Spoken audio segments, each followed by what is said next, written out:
بسم الله الرحمن الرحیم. شروع کوم د ډیر زیات بخونکي او د ډیر زیات مهربانه رب په نوم باندې. زه ګواهي ورکوم د دې خبرې چې د الله پاک نه علاوه د عبادت لایق بل څوک نشته. نبی کریم صلی الله علیه و آله وسلم د الله پاک بنده او د الله پاک رسول دی. محترم مسلمانانو، د قرآن مجید یو داسې آیت چې په امریکا کې محترم هغه انقلاب راوستی دی. یو داسې آیت چې انګریزانو ته محترمه دا حیرانه دي چې دومره پاورفل آیت دا په د قرآن مجید کې شته دی. راځئ مکمل خبر مو واورئ او په آخر کې یو وظیفه مو واورئ. انشاءالله عزیز، انشاءالله امید در به کوم تمام حاجتونه به الله پاک ستاسو پوره کړي، تمام ارمانونه دا به الله پاک ستاسو دا پوره کړي محترمه. څومره چې مقاصد دي دا به الله پاک پوره کړي انشاءالله. قرآن مجید د یو آیات ډیر زیات معجزات دي، د یو آیات ډیر زیات کرشمات دي او ډیر زیات ناشنا پایدې د یو آیت محترمه.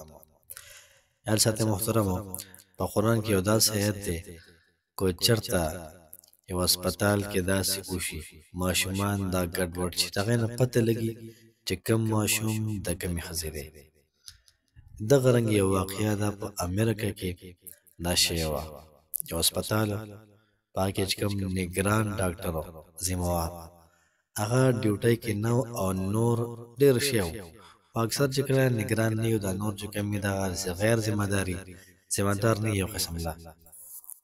په دغه هسپتال کې په یو روم کې په یو ځای باندې د دوانو ښځو بچي پیدا شو.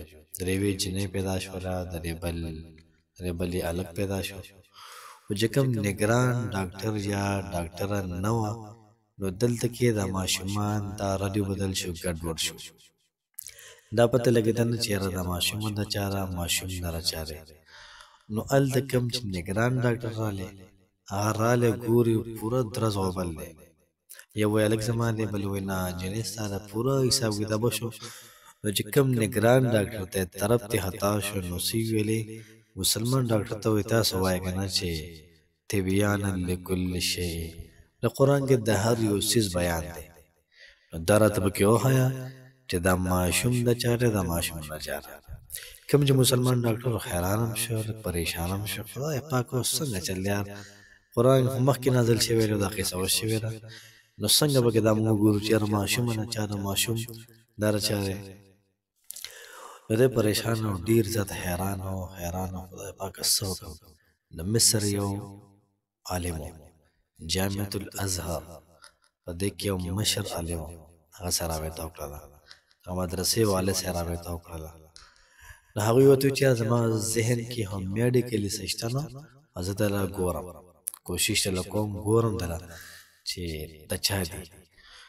ډیر زیات د سوچ او فکر د کوشش نه بعد ذهن ته را لپس رالی چې الله پاک وایي د هلکانو لپاره پوره سره، جینکو لپاره نیمه سره.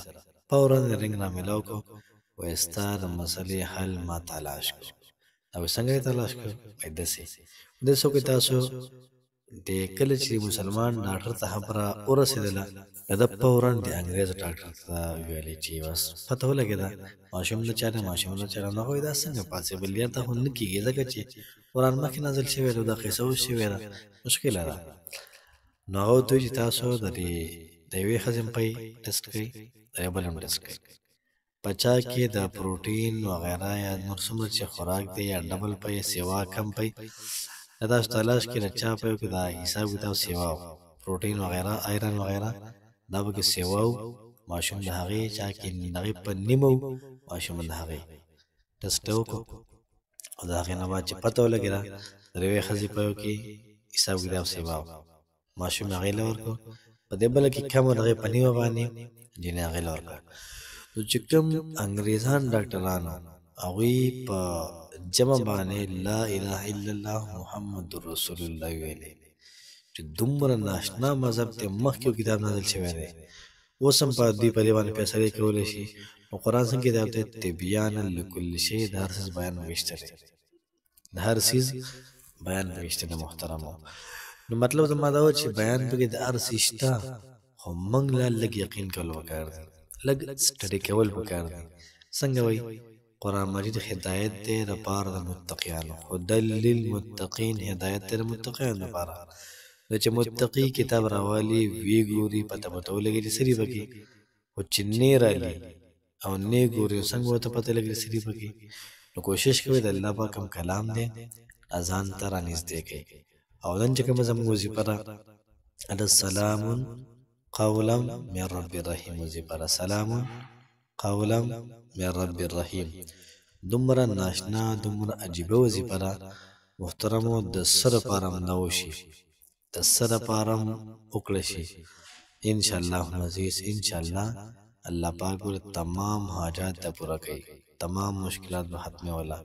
څومره ټینشن دي څومره پریشانی دي تکالیف دي د هغې لپاره ویلی شي انشاءالله العزیز په ښه طریقې به الله پاک ختم کړي. سلام قولا من رب الرحیم. الله پاک خوشحاله آباد ساته. السلام علیکم ورحمت الله وبرکاته.